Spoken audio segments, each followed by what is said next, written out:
This is the final part of the story about the confrontation between the demon Asmodeus and King Solomon, in which the viewer will learn whether Solomon managed to regain his royal throne and power. After reaching his capital, Solomon appeared at the Sanhedrin meeting and declared that he was King Solomon and had returned to sit on the throne.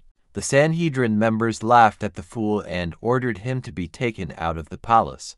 But Solomon came to the Sanhedrin the next day, and the story was repeated. This continued for many days, until one of the members of the Sanhedrin realized to ask, albeit with a sneer, "But still, if you are King Solomon, who is now sitting on your throne?"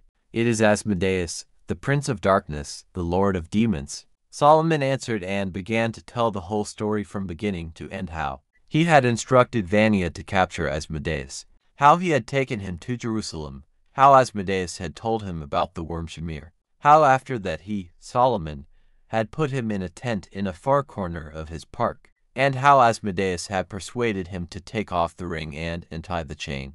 There were so many details in his story, which only King Solomon and his cronies could know, that the members of the Sanhedrin began to look at each other meaningfully. "Good," they said at last. "We have heard you. Now give us time to think and see if there is any truth in what you say." When Solomon had gone, the members of the Sanhedrin summoned the commander of the council, Benaiah, and asked him how long it had been since the king had last summoned him to speak to them. "For 3 years now the king has not called me to him or spoken to me.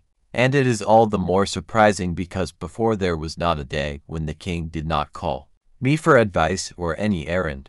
Then remembered the wise men that even if the demons take human form, they cannot change the shape of their legs. They are still the same as a bird. Called the wise men servants of the king and asked if they have long seen his legs. "Long ago," replied the servants. "The Lord used to like to walk barefoot on stone slabs in summer, but for the last 3 years he has been walking only in long socks or boots." Now the members of the Sanhedrin finally realized that the beggar who had come to them was not as crazy as he had seemed at first, and they ordered him to be called from the street. "If you are indeed King Solomon," they said, "then you are the wisest of the wise. Then give us advice on how to drive the demon Asmodeus from the throne, but so that he does not destroy Jerusalem in his rage. I alone will drive Asmodeus into the underworld where he belongs.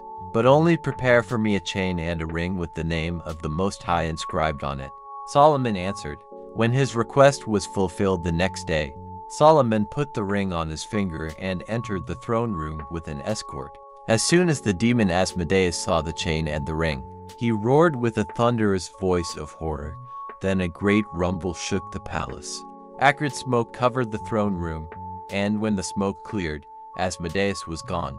Only then did everyone finally realize who had been sitting on the throne in Jerusalem all those years, and that the beggar who wandered from city to city calling himself King Solomon was telling the truth. From that time on, King Solomon surrounded himself with 660 rich men as bodyguards, who accompanied him wherever he went. The Midrash adds that from that time King Solomon was never as merry as before, spent less time in feasts and amusements, and at night he was often tormented by nightmares.